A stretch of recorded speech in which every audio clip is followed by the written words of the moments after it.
Hey, what's up, team? Coach Taj here from ETFF Scripps here in San Diego, California. And I'm here because today is day 28 of our 31-day 100-rep challenge. That's right, y'all. Now, today, we are going to get right up in the upper back region, and you're going to look good all season, because today we're going to get that posture proper with the wall slide.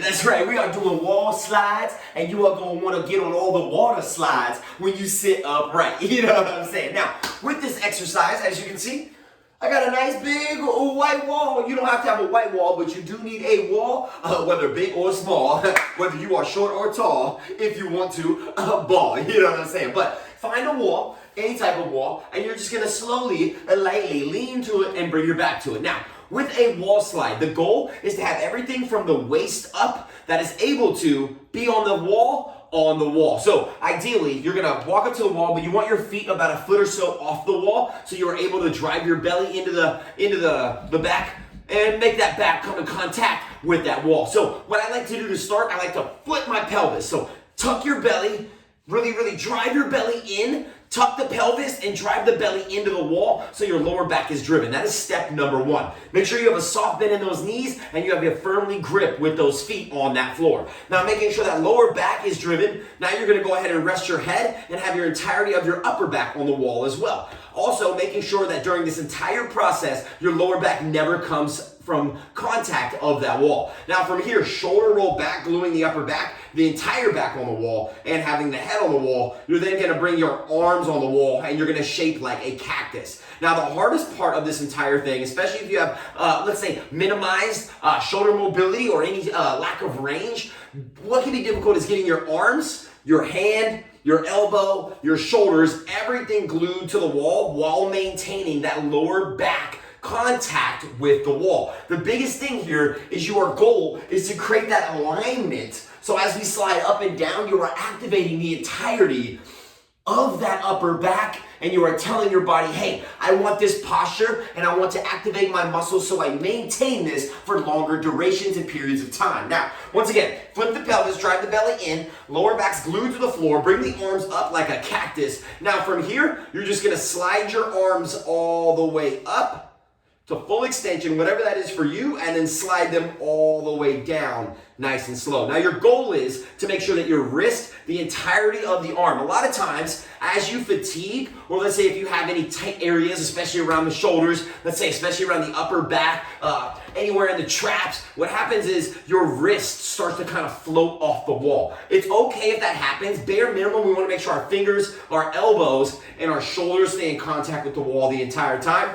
But it's okay if your wrist comes off, but just know that that's telling us not only is there room, aka space from your wrist to the wall, but there is room for growth there for us to continue to work on that shoulder and upper back mobility and stability. Now, as you're doing this, once again, you want to keep your lower back on the wall. If you're having difficulty keeping your lower back on the wall, an option, you can step your feet out further. The further out your feet are, the easier it is to keep the lower portion of the spine driven into the wall. Now, if you're still, even with your feet walked out, and like, let's say you're nice and firmly planted, driven into the wall, and sliding up and down, you're like, oh my goodness, Taj, this is absolutely ridiculous. I cannot keep my hands on the wall for anything. Guess what?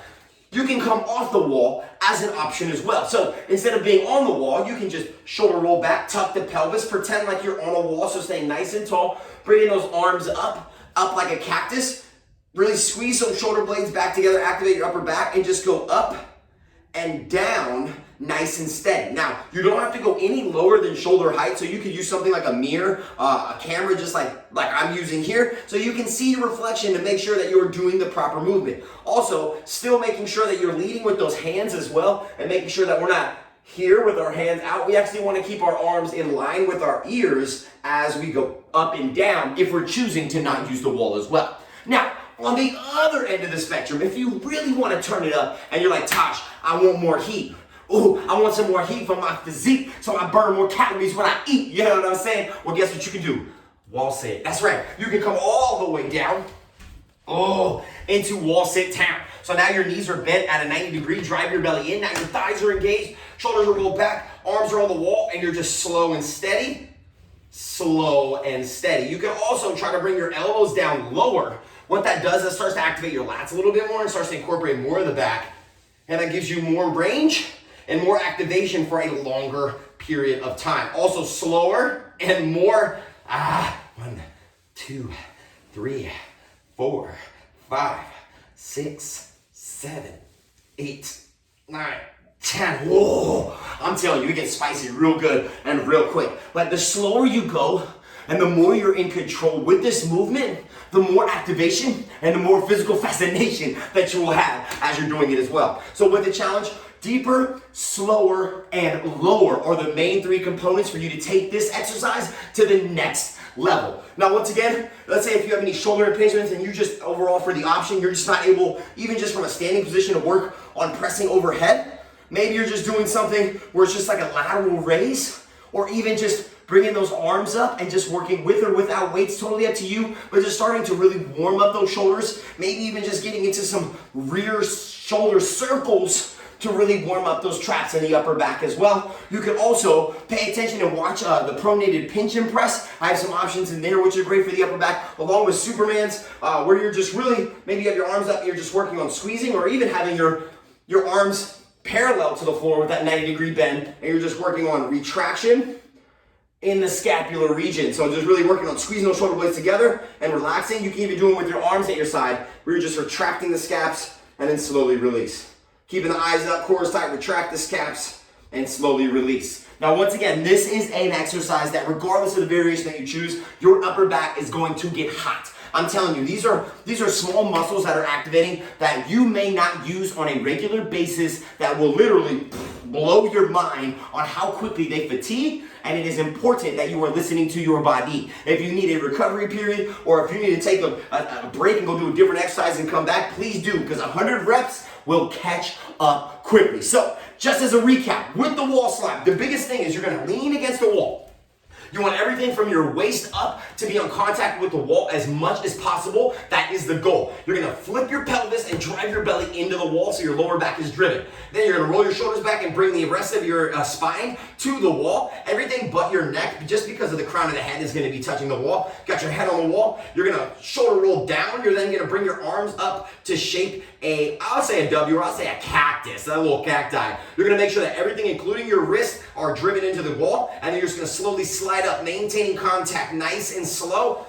Super duper slow all the way up, and then super duper slow all the way down. Now remember, what may go first is you may notice that your wrist pops off, and that is okay, even if you're still going, but the goal is to have everything. I even took my watch off so I could be most successful, so I highly recommend you take your watch off, but it's just slow, making sure everything stays in contact all the way up and all the way down. If you need that option, once again, you can step those feet out so your back is naturally, you can even keep your legs straight so your thighs don't absolutely burn out, but you just keep those legs a little further from the wall, and it makes it easier. You can also minimize the range so you don't have to go as far. You can go a little quicker so you're not under tension for such as long periods of time. You can also, once again, come off the wall completely, shoulder roll, squeeze, shoulder roll back and down, tuck the pelvis, just do it from a stand, and just pretend like you're on a wall. Just make sure that your bicep and your arms are ending up right by your ears, and you're not ending up way out here, because then there's no benefit to your upper back and your posture muscles there. And then, you already know that challenge.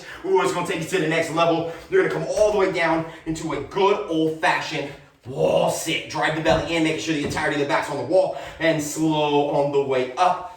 Once again, slower and more in control is your goal, and you can even try to bring that elbow, ooh, nice and low, really activating those lats along with the upper back and in between the scaps, and you are gonna feel woo, like $1,000,000, and you're gonna be sitting tall, and everybody gonna want to see your ball. That's right, y'all. So do you? I'm gonna do 100 reps. I'm gonna take time. I may take some recovery periods. I recommend that you do as well. But you're gonna feel that confidence swell. You have a good time, y'all. I see you day 28. Your upper back gonna feel great. Let's get it, team.